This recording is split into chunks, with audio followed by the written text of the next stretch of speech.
5, 4, 3, 1, off blast! Greeting fellow followers. Hey peeps, welcome to another wonderful NeviCast. This is your They be our fellow followers. fellow peeps. Fellow peeps. Sorry. Anywho, folks, this is your boy, Fearless Billy Nwanda. Of course, next to me this week, we've got our Demon Lord Hans. Basket in, people. That was excellent timing. And of course, next to him is our Delivery Man, Adon. What's up? Alright, so as you can notice, we have lots of animals here to help us out tonight. We have Kenzie the Wonder Dog. Say hi, Kenzie. And of course, you know, we have the Super Cat, who's getting really upset that I'm talking while he's trying to lay on my tummy. So let's just kind of dive into things real quick. Of course, the big story in gaming this week was the SNES Classic got unveiled. No licking, please, not on the face. And one stepping on the crotch. Please stop. Boy, we are off to a great start right now. But yeah, SNES Classic is going to retail for $80 this winter. And it's going to be loaded with a whole ton of really good games. Including like the never before released Star Fox 2. So that's going to be a really interesting one. Wolfie's excited for that one. He really is. He was really... Two. But yeah. I kind of like the whole setup. Yeah, they're actually packing in 2 controllers. They are? That way, yeah, everybody can get in on the fun. Well, 2 people can. Yeah, 2 people can. Well, that's going to be kind of a problem because one of the games is Secret of Mana. Which, if you guys remember, used the SNES's multi-tap at the time. It was one of the few games that like utilized it so that you could actually play all 3 characters in co-op. So, yeah, that's going to be kind of interesting. But yeah, like, I mean, that was pretty much the big deal. Of course, I know you got something to talk about this week, Hans. For those that do remember, we talked about Gundam Versus, an arcade-style quasi-fighting game. It is actually kind of hard to describe. I guess Arena Fighter would be the best subcategory to put it in. But I did find out the release date for those of you and myself, and thank you, Kinsey, Billy Nwanda, that are anticipating it. It will be released September the 29th, so that should be a modest payday for Namco Bandai, and look forward to not only Versus, but if we can manage it, cooperative Let's Plays with myself and our FM Panda. Yeah. Yeah, we'll definitely get some Let's Plays of that going on here later this year, so look forward to that stuff. And kind of like on our long form discussion tonight, our delivery man always likes to research articles and whatnot, and he happened upon a really cool one that I kind of wanted to talk about a bit. Why don't you take the lead on this one, Adon? So I was looking over some tech stuff, and I came across this article about Neil Degrasse Tyson, which is this very famous, very well-known astrophysicist. And he's making a game. He's together. It's Kickstarter, which I found even more interesting because that shows you what the possibilities of having independent sources of money can do. So the objective of this game is to colonize other planets, and it doesn't have the most original name. It's called Space Odyssey. Wow. So you go to other planets and colonize, and it's a very strategic game based on real science, and it's an educational game. It's being built as a game that will inspire the next generation into the fields of science and etc., etc., his whole spiel about education. And what's even more interesting, in my opinion, which is related to our podcast, is that George R.R. Martin is collaborating with him, among others, to build the game, to build the planets. So that was interesting. Yeah, because I've actually got some information pulled up on it now. The main three heads of the development process. There's Neil, who's handling basically all the science-related work. There's actually Len Wein, whom I don't know if you guys know who Len Wein is, but he's mainly known for being the creator of Swamp Thing, and he was a co-creator of Wolverine in the comics world. Oh, no way. And he is actually the one doing the main scenario for the storyline. And then they've also brought in Cecil Kim and Justin Yun with Session Studios.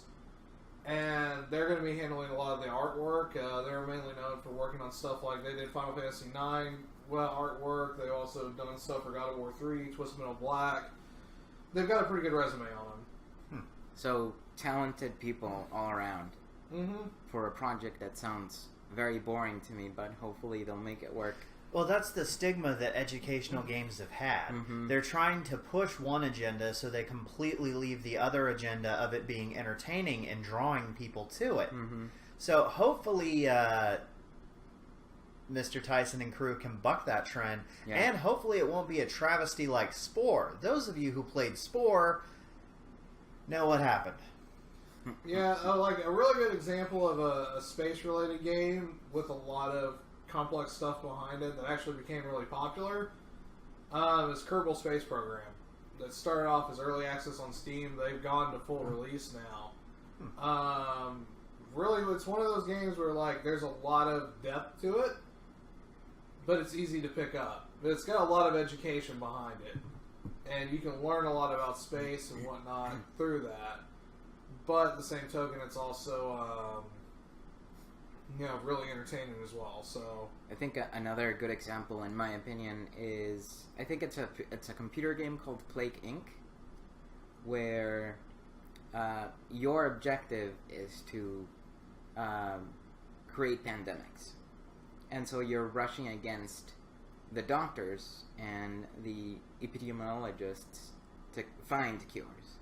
So you lose if humanity wins. So I thought that was really interesting, and there's ways around spreading different diseases, and they even come up with vampirism, and the zombie virus, which is similar to what Resident Evil did in the movies, at least. I'm not familiar with the game too much, but the virus concepts are really similar. It's just with the Resident Evil movies, there was no Alice. Resident Evil games had no Alice. Now, if the Resident Evil movies had dropped the Resident Evil title, they would be a bit trashy, but acceptable movies. But since they tried to cleave to that long-running series, fuck them all. Yeah, I mean, it's too bad that they really wanted to, latch on to and piggyback on the title. Which, the thing is, as they were ramping up, the games were getting worse. Well, yeah. I don't say worse is probably not, a unilateral Well, it's kind of assessment. like they kind of lost their way. Because what kind of happened is that with Resident Evil 4, it started this, but 5 and 6 were the worst offenders of kind of going to more of an action-based gameplay and kind of straying really far from the horror roots that the series is known for. While at the same token, you had the movies going on, which each movie successfully did more money than the last one, whereas it was a really successful franchise. That's why they had 7 films. And they're actually getting ready to reboot. Yeah, let's see how that goes. Hopefully good. Well, 7 does give them a really good backdrop to stand on. Just don't ninja kick the fucking dog movies, please. Okay. For me, you don't But ninja kick the fucking zombie dogs. But unless you do it to Slipknot's My Plague. Yeah. You know, those are some sick flips, bro. So, what's scientific about Plague Inc. is that the ways in which you spread the pandemic are pretty realistic. So you use, like, water sources in cities, use elements like air, like the environment, that kind of stuff, which is somewhat educational. It doesn't go all the way in, teaching you a little bit of biology, but it at least gives you that feel of being semi-realistic. No, it's kind of like an edutainment kind of title. Yeah. Yeah, more than understandable. Yeah, I mean, they just launched the Kickstarter for Space Odyssey. They've got until July the 29th, and they've already cleared, almost half of the funding with 26 days to go. So there's a really strong chance this is something that's going to be funded. So, see something to keep the eyes out on, especially depending on how many versions of the game they're able to put out. I imagine this is probably going to be like a PC-only release at first. I can see that too. So, If nothing else, it probably has the clout behind it to get a Steam green light. Yeah. well, they're actually doing away with Greenlight. Really? But I'm sure it'll get on Steam one way or the other. Exactly. Or even better, I wouldn't be surprised if they find a publisher towards the end of development. So that I can see being the strongest suit. But I mean, it is nice though that games like this are being made. With a heavy exploration or heavy focus on space exploration. Well, we're a bit late to discussing this party, but the whole independent scene of gaming has kind of opened a lot of doors that you wouldn't see. Yeah, I agree. True that. I ran into a fighting game created by a independent French video game studio, which I thought was pretty interesting. And I don't remember the name of the game, but the point is that an independent studio can make games that can be sold and can be put into mainstream. It doesn't necessarily need the backing of huge amounts of money or names. True that. And I mean, depending on the pedigree of the folks developing it, a lot of folks are willing to give them time to do it right. Probably a really good example of this is Bloodstained of the Night, which is the spiritual successor to a lot of the Metroidvania games that Koji Igarashi developed back when he was at Konami. They actually had to delay it into 2018, and it was already supposed to be out by now. Just mainly because they're just trying to get it right. So it's kind of something that we really wish could have been learned with Mighty Number 9. But you're gonna say something, Don? Well, I have my doubts about technology. I tend to be a little more cynical when it comes to technology and what it does to society and just this promotion of apathy and ignorance. But I think slowly but surely we're seeing a smarter use of technology, especially with apps, for example, that allow you to have access to information that if you live in a situation where you can't afford education, or play video games, for example, the technology is out there, so even though you might not have a system, you can still play with your phone or something like that. That's very true. Not only that, but nowadays even, because of the proliferation of technology, you've had a lot of your traditional museums and whatnot that have had to adapt to that. For example, we're locally based here in Dallas, and You know, you've got stuff like the DMA, which is like free except for certain exhibits. You have, you know, Ross Perot, which is pretty cheap to get in. Yes, it is. So there's a lot of, you know, local stuff to catch nowadays.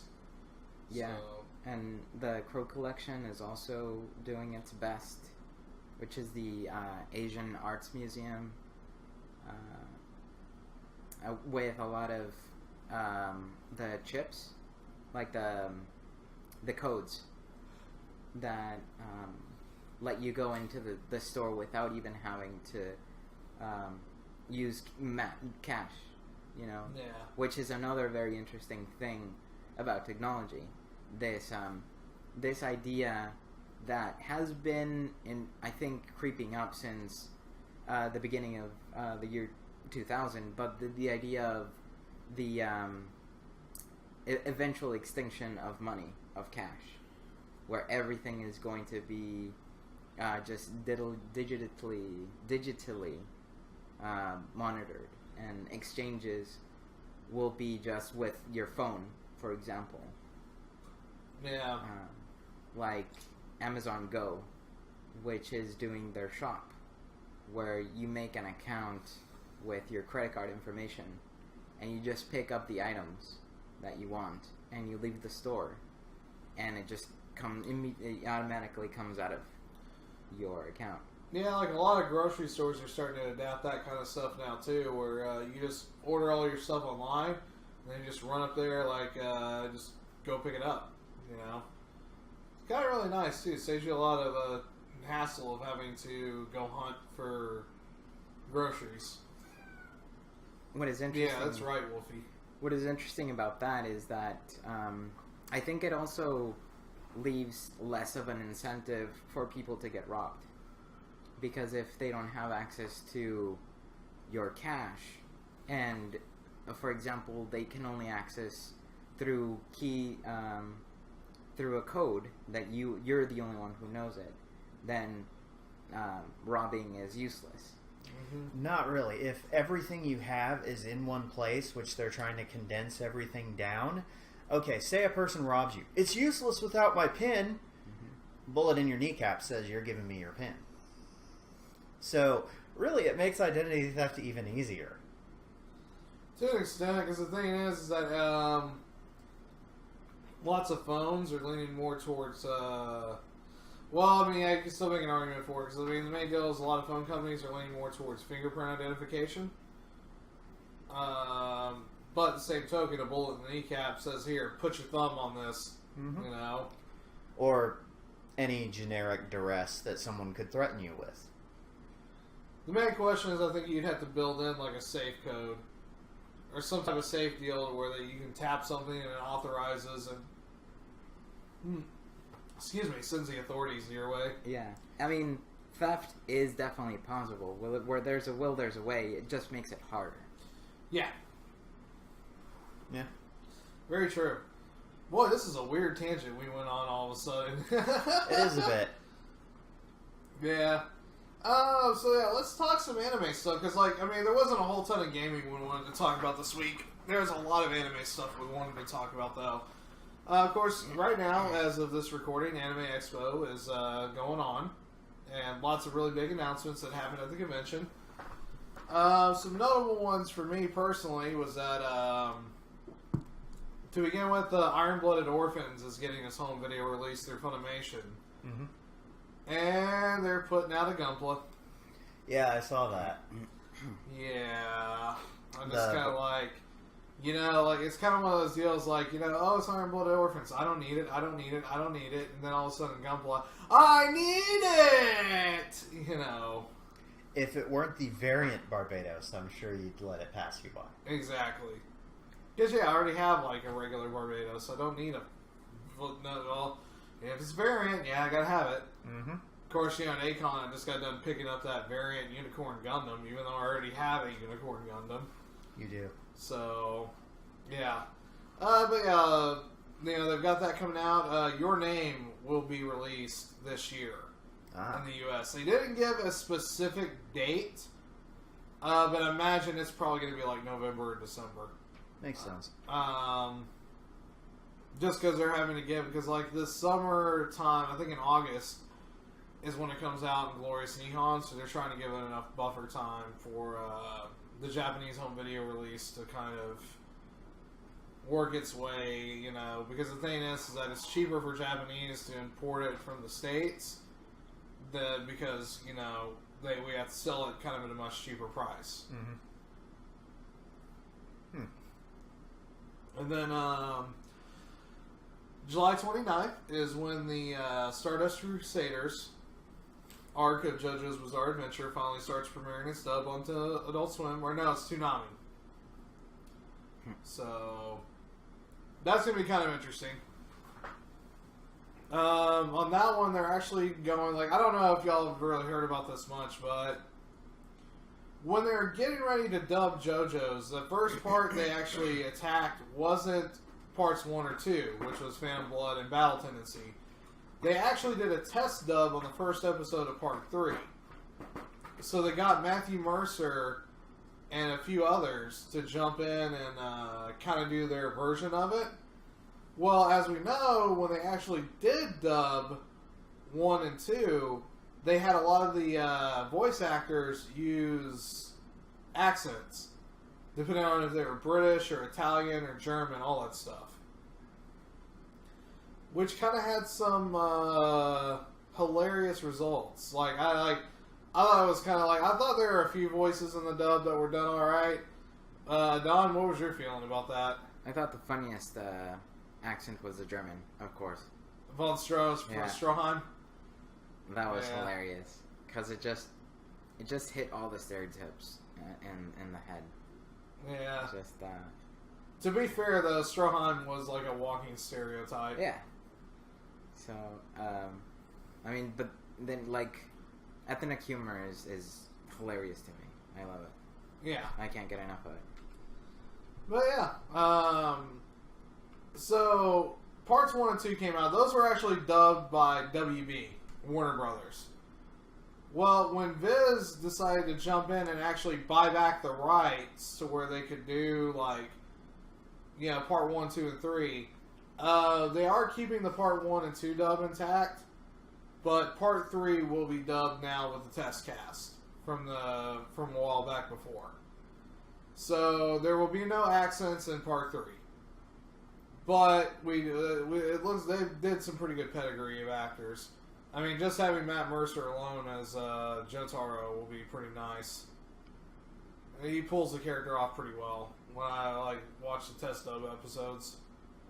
So yeah, I mean, it's going to be a pretty good one for you guys to look forward to.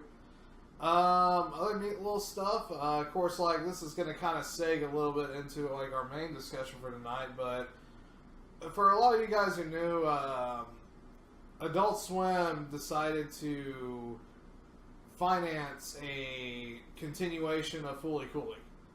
Fooly Cooly was the really big anime series that Gainax produced way back in early 2000s.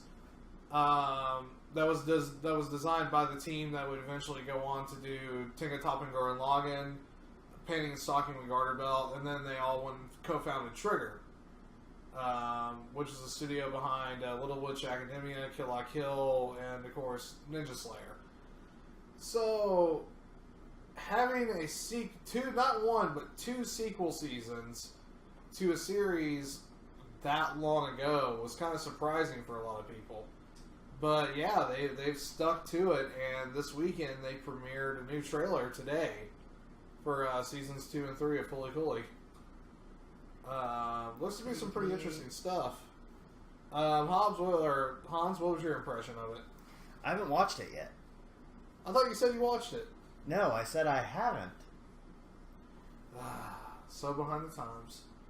But yeah, we'll post the link up where you can go check out the trailer here in a little bit once you see this up on the YouTubes. But I do have one question: are the pillows basically mainlining the soundtrack again? Yes. Not only is it the pillows, but I think they are making all new music for it. Because the original deal for a lot of people who don't know is that with the original Fooly Cooly, everything except for Ride On Shooting Star was actually songs that had been released on previous Pillows albums that they went ahead and loaned out for the series. Whereas this one, I believe they are actually making a brand new soundtrack for it. That was one of the things about the original season of Fooly Cooly. The music just fits so perfectly with it. Yeah, it really did. That single-handedly catapulted the Pillows into they were pretty decently big in Japan, but when Fooly Cooly came out, especially here in the States, that kind of exploded them out of nowhere. It's what got them on my radar. Yeah, very true. Plus, that also made everybody want to go start saving up for Rickenbacker guitars. Mm-hmm. And you get a cool Yusaku bike. Yeah, yeah. Not really. Yeah. But, yeah, that kind of leads to an interesting talk, because you have a lot of anime that, kind of gets cut off nice and short and sweet. And then you have Tenjo Tenge, which gives you eat shit, read the manga ending. But then you have a lot of anime that stays around also too long. Overstays its welcome. Shakugan no Shana is a prime example. The first season was pretty good. The second season was omake bullshit. I could not tell you. My main reference was going to be Bleach, if anything. Fair enough. Bleach. I think that's pretty much Bleach is the high standard to fucking up that you can ever get in a manga and an anime. So yeah, let's kind of talk about that real quick. I mean, what are some series that you felt were not that kind of ended right at the right point for you? Blood Lad left me wanting more. Sword Art Online kind of overstayed its welcome, got a second life, and then overstayed its welcome a second time. Actually, one show that I've seen that worked, and it stopped at the right time with the right kind of scene, storyline and everything, characters, is one called Penguin Drum. Yeah, I know which one you're talking about.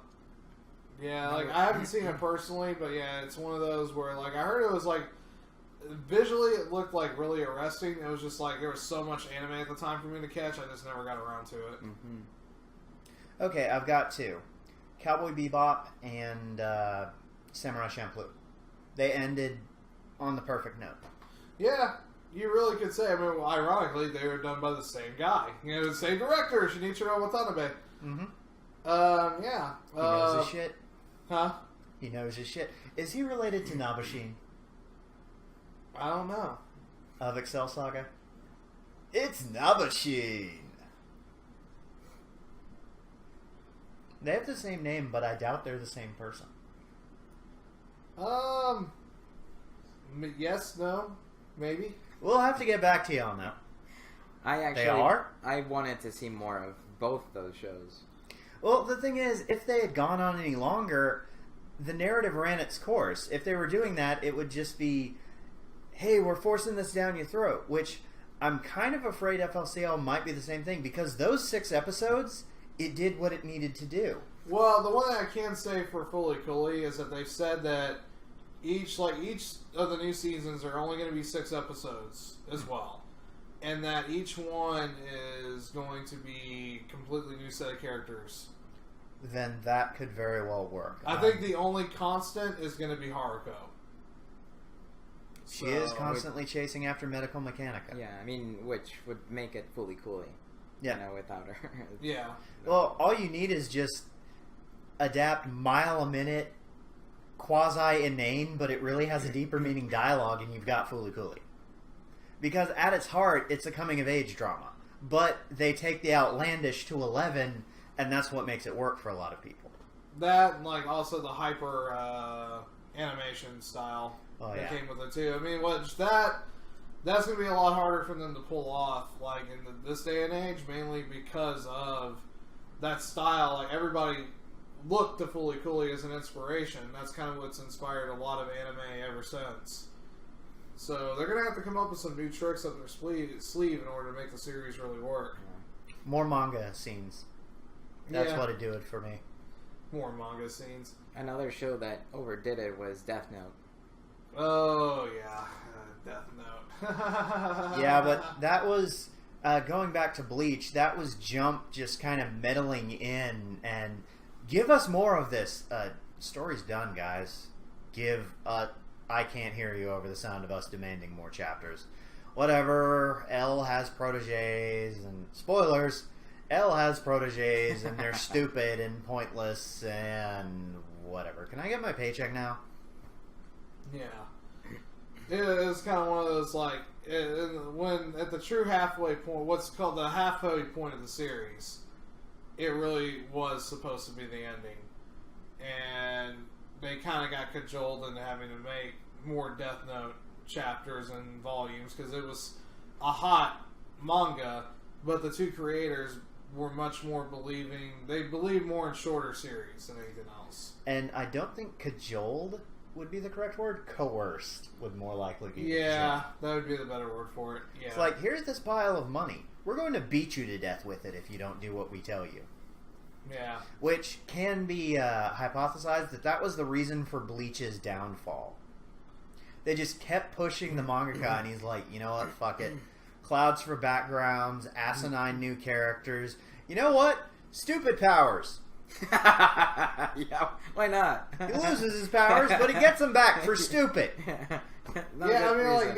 like power evolution did kind of get really obnoxious there. It was like, okay, first he evolves into a Shinigami, then he evolves into a bigger Shinigami, then he evolves into a... he gets his Bankai.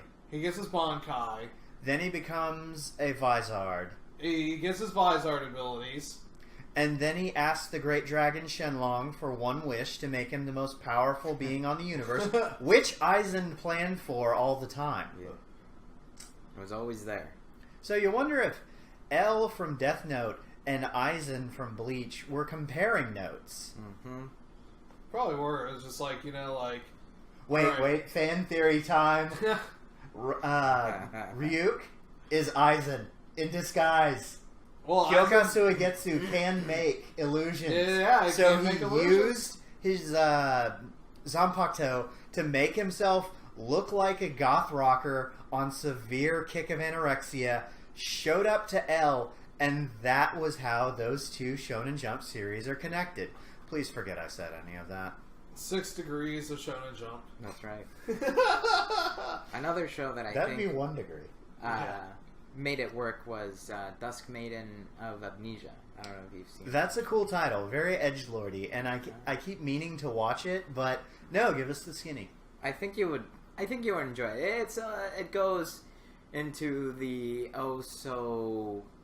sometimes pitiful romance arena, but it stops at the right time when there's good character development, there's a plausible conclusion, and the characters have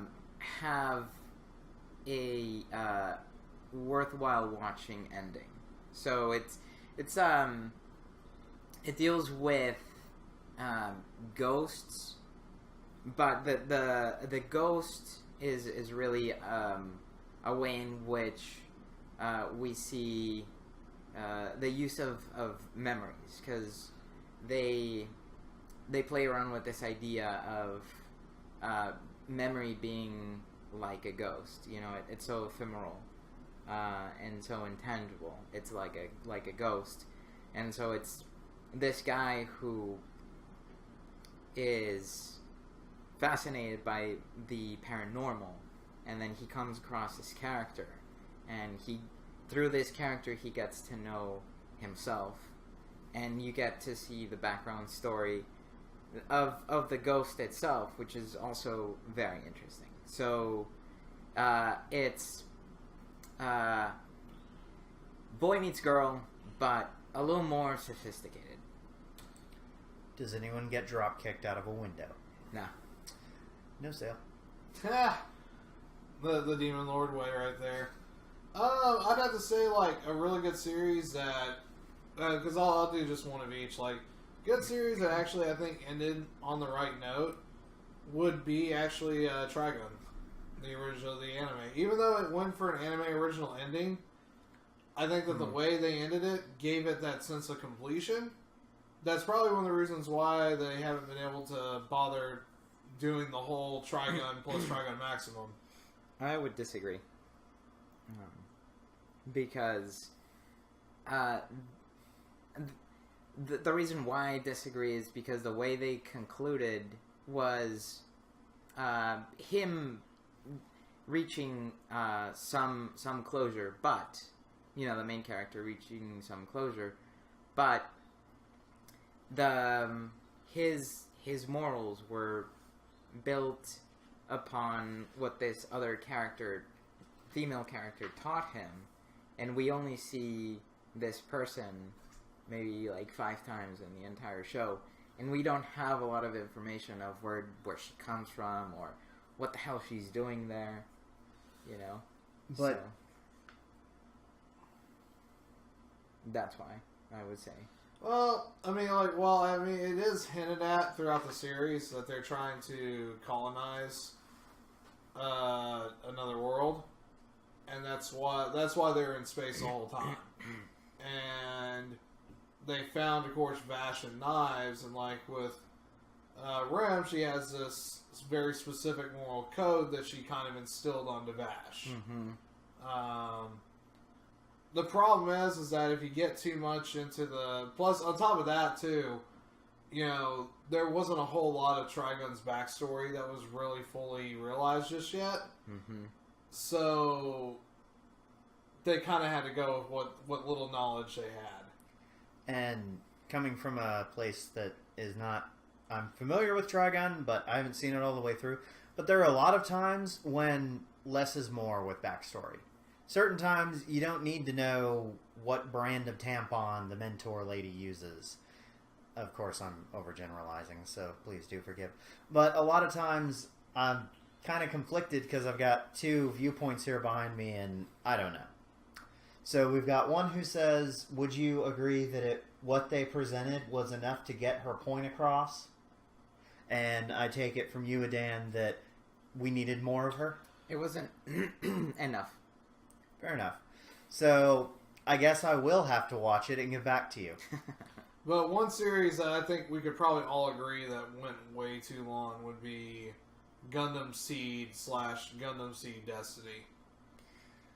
I will have to admit that Gundam never caught my attention.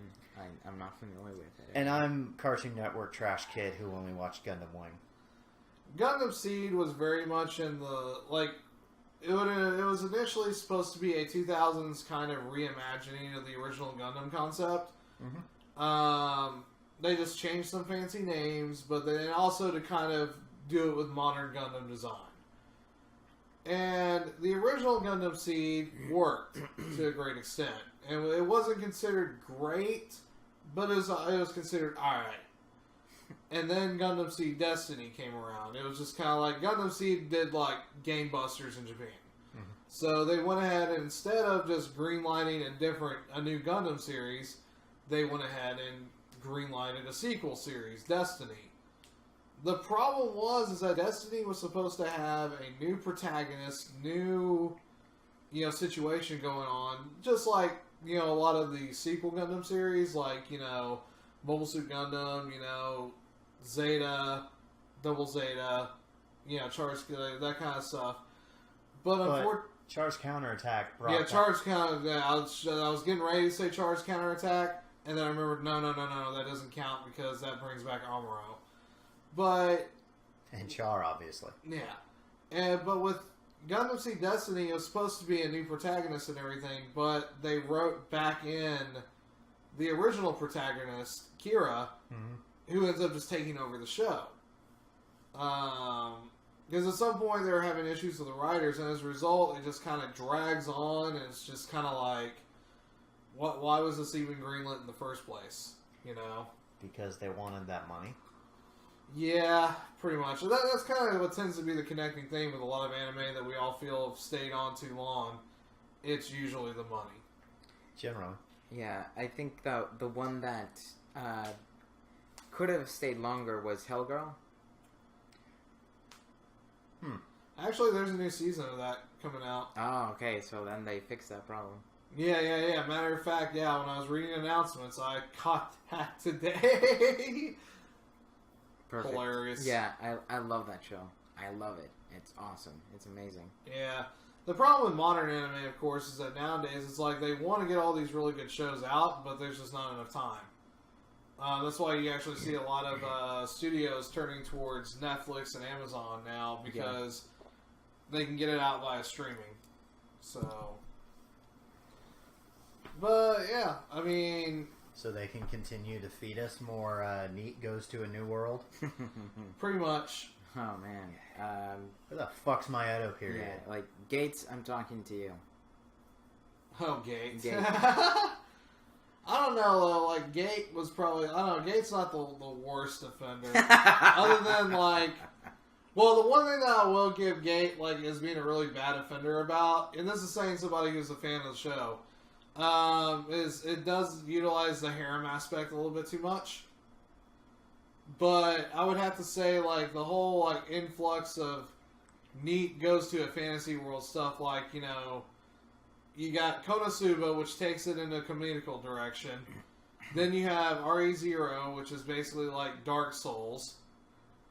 And then, But I really didn't gravitate towards it. how far did you get? I haven't watched a single episode. You probably should. The only thing that I've watched recently was I finished out the 2017 season of Berserk, which still has pretty bad CG, but it's Berserk. Yeah, I heard the CG got a little bit better this year, though. A little bit, but it still hasn't been cleaned up as much as the Blu-ray release of Season 1. That's unfortunate. But yeah, so yeah, like I said, there's a lot of really good announcements. Another really neat one is that they're going to be doing the remastered manga for Full Metal Alchemist is getting released. It's going to be called the Full Metal Edition hardcover. Nice. But it's basically, remastered, all the artwork's been cleaned up nice and good. They've actually got a new translation on it. So, yeah, look forward to that stuff. Yeah, I'm actually interested in actually taking a look at that. And while you're talking about the new translation, I've had a bit of a query that I've wanted to pose to people and see what their take on it. Would either of you believe that translation is more art than science? Or do you believe that it's more science than art? I would venture to say that it's more art than science. Agreed. Yeah, it's definitely more art, especially in the realm of when it comes to anime translation. Especially when you look at fan subs versus pro subs. Fan subs are usually better. It's a hit or miss, right? The ones I've seen are usually better. Yeah, it kind of depends. I mean, because the main deal is when you have to leave translators' notes for half of everything. Yeah. Yes, but when they're required, fan subs will actually put them in, as opposed to, I got 8 tankobon for 2,000 yen! That's insanely cheap if you don't know. And, them just kind of leaving it. You're weeaboo trash, you know this shit. Yeah. And Well, I mean, the normal pro translation would be I got 8 lunches for 2,000 yen. Tankobon? Oh, tankobon. I got 8 books for 2,000 yen. I mean, that's how, when it comes to pro stuff, you basically want to adapt it to the target audience. the target audience. But by that same token, you have phrases from, Mongolian Chop Squad, which was back in Japan, but can't be back in the States because, well, the singer-songwriter back exists. But there was a line, Yusuke's so cool, he speaks English! Like you're fucking doing? Yeah, that should not have been translated. Sorry. Yeah, and that's why it becomes an art, right?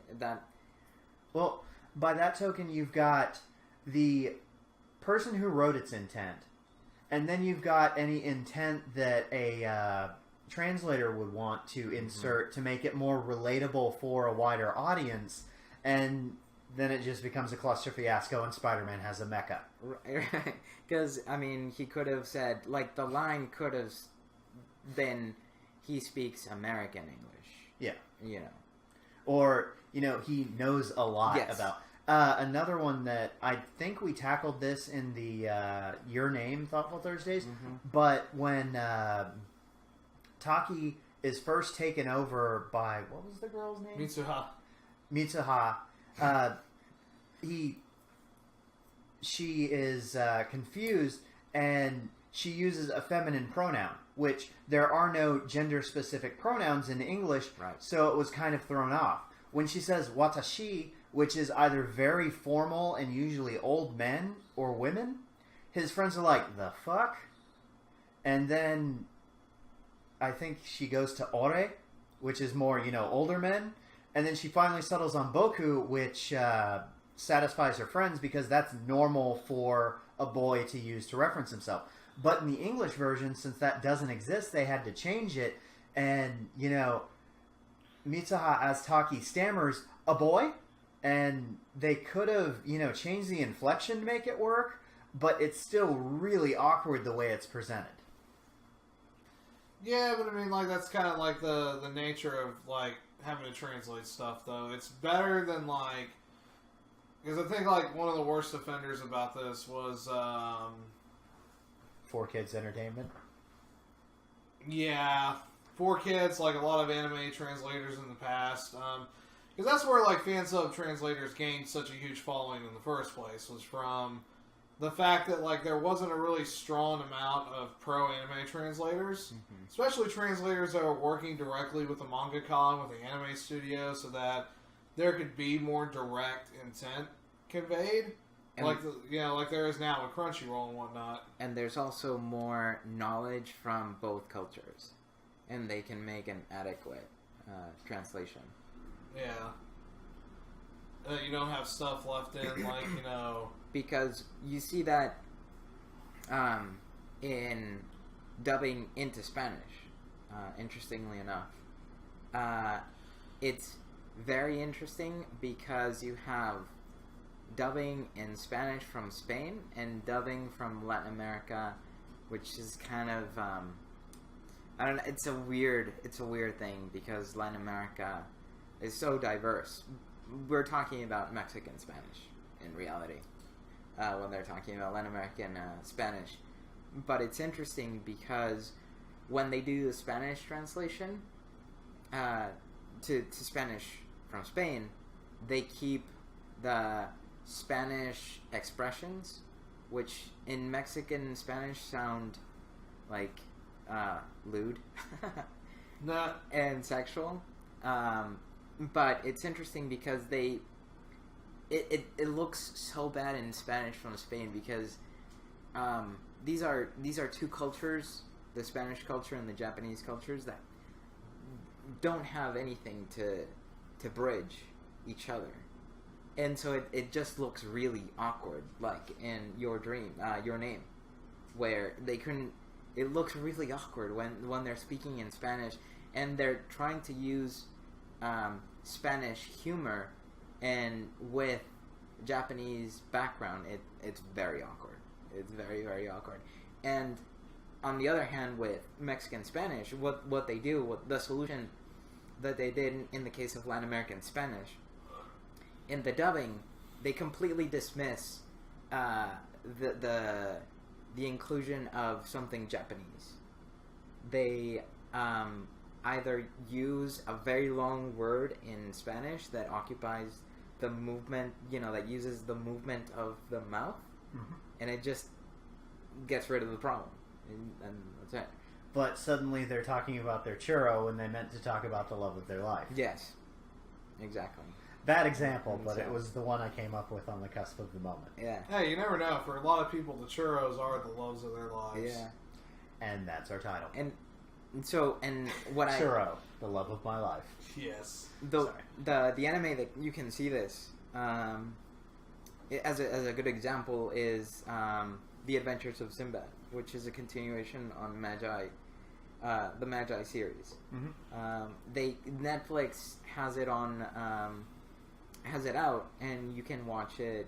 You can change the settings to Spanish dubbing, and I think it comes out really well. They do a really good job. They use at times, and you know that where they played around with the translations when they use words that nobody in Latin America uses. They exist, but nobody in casual talking or speech or conversation talks like that. That's where you see where they were like, okay, well, we're gonna have to do something about this, and that's the choice that they make, and it works out.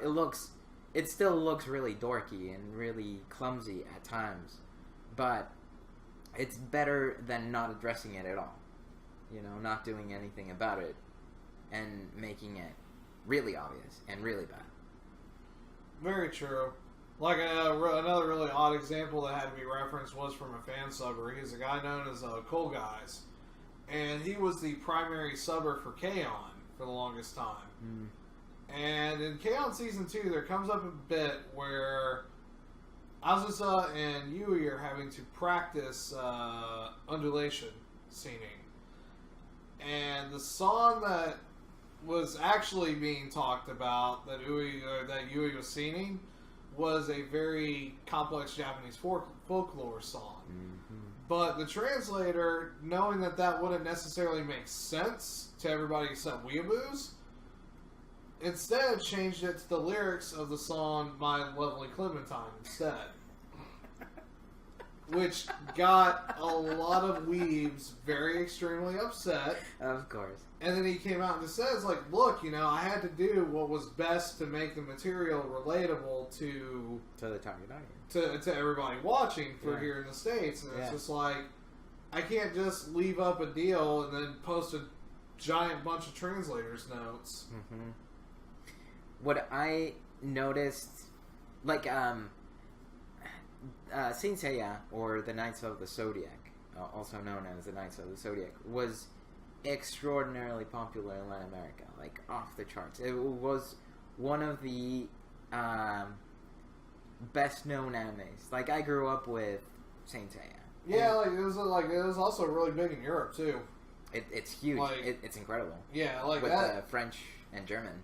Yeah, I think one of the reasons why we got new Saint Seiya in the last couple of years was because of Europe and Latin America support. And what they did with those instances where there are clearly Japanese references or references to Japanese culture and customs and music, they just left the Japanese. They didn't even translate it. They just left the Japanese. Well, by that token, okay, so we've got the Clementine issue, and then just leaving it. With that one, you don't learn anything about the culture that it came from. I can kind of see where the weebs are coming from, getting hot about it, because they're not actually learning anything about it. It's just, oh, here's a sanitized version, which could probably. But if they just leave it in, you're left scratching your head. Yeah. So I'm for a short, Yui is singing a traditional Japanese folk song. That's a sentence-long note that, if you're paying attention, will get the point across. And then, if you're so inclined, you can look it up.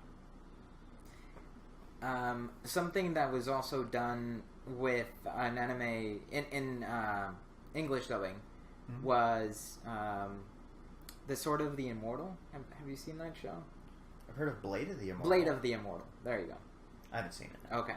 So there's a scene where they're doing exactly that. One of the characters is singing a very traditional folk song, and what I thought was a genius thing to do was that the character, and I'm not even sure that it doesn't look like, when you look at the lip syncing, it doesn't look like the character really was saying this, but in the dubbing, the character says, "I'm about to sing a song," and then they leave the Japanese. Yeah, that has happened a couple times before. not a couple, but that would actually happen in a lot of shows where, like, when a character would get ready to sing something, they would just go ahead and go, like, K-On! In the dub, they just went straight to the girls going into the Japanese version. Haruhi Suzumiya, not so much. Although I do have to admit, they kind of did the best job that they could with the lyrics of God knows. God knows. God knows we tried to make this song work. Here you go. Pretty much. Yeah, it was just like... And Stephanie Shea is like a really good... You know, she can sing actually pretty well. It's just the lyrics are kind of, you know, jumbled.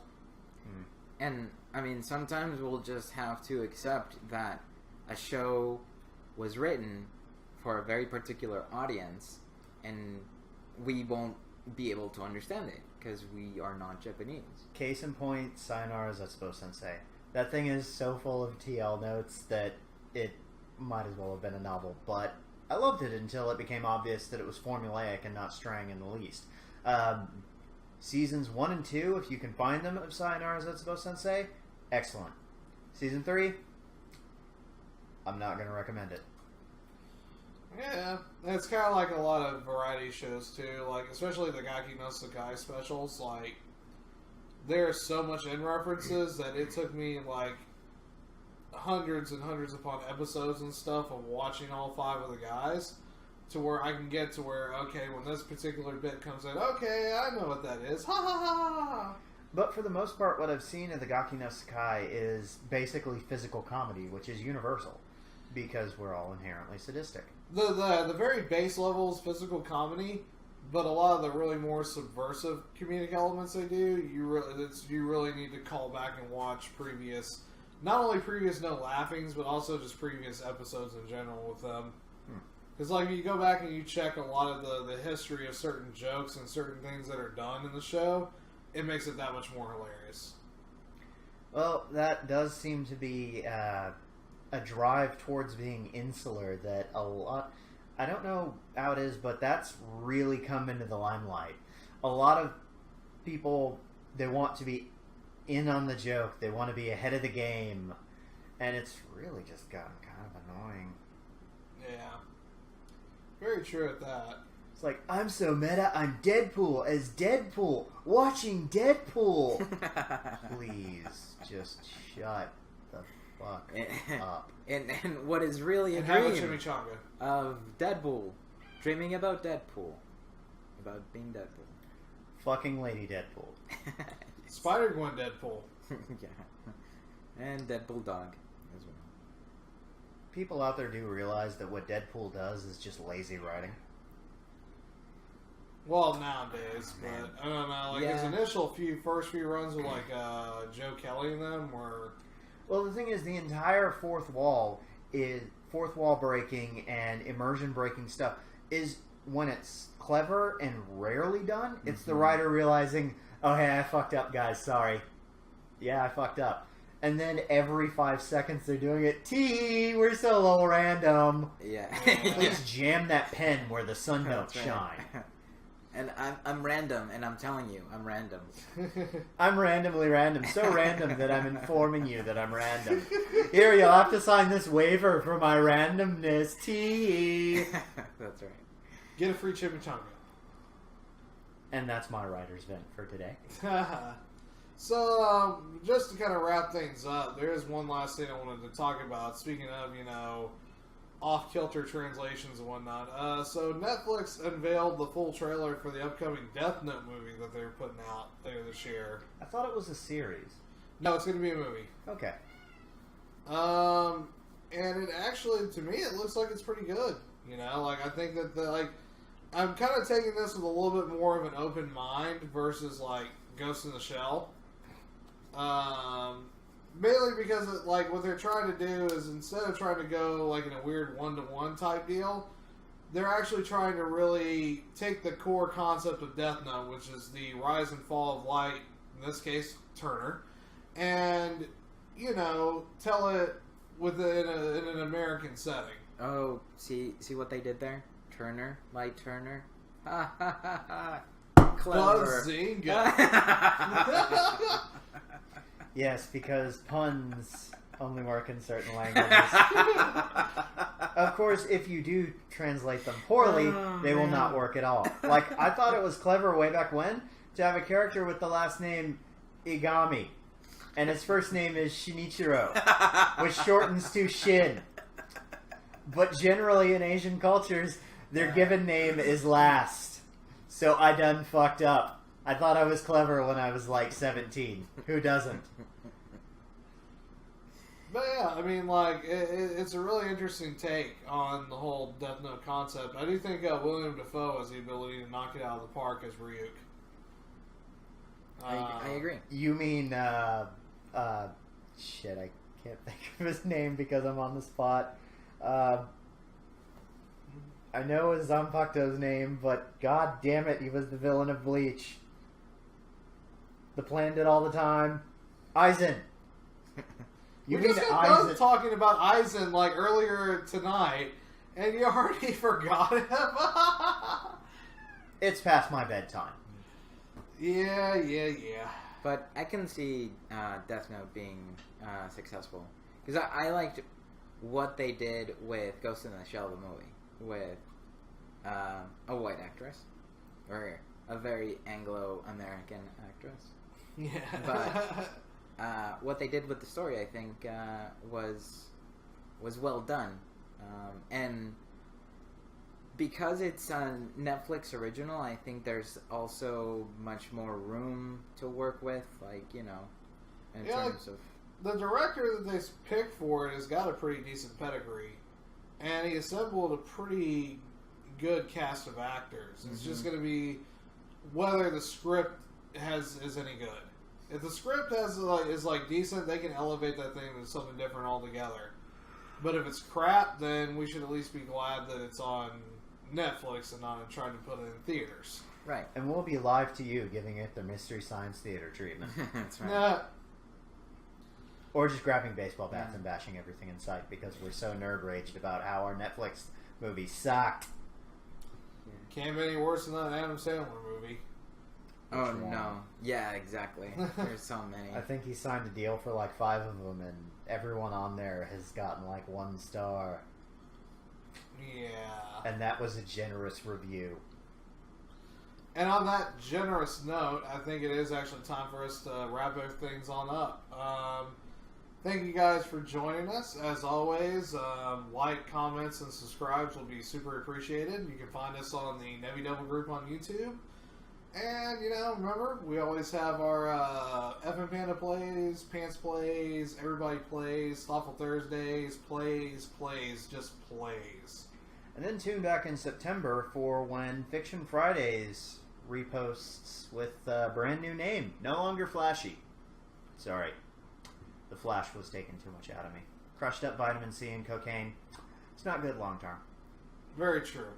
So, on behalf of our Demon Lord Hans and our Delivery Man Adon, this is your fearless Billy Nwanda, your captain speaking, telling you good night and good luck. Farewell, fellow listeners. Yeah. Fellow followers. Me, yeah.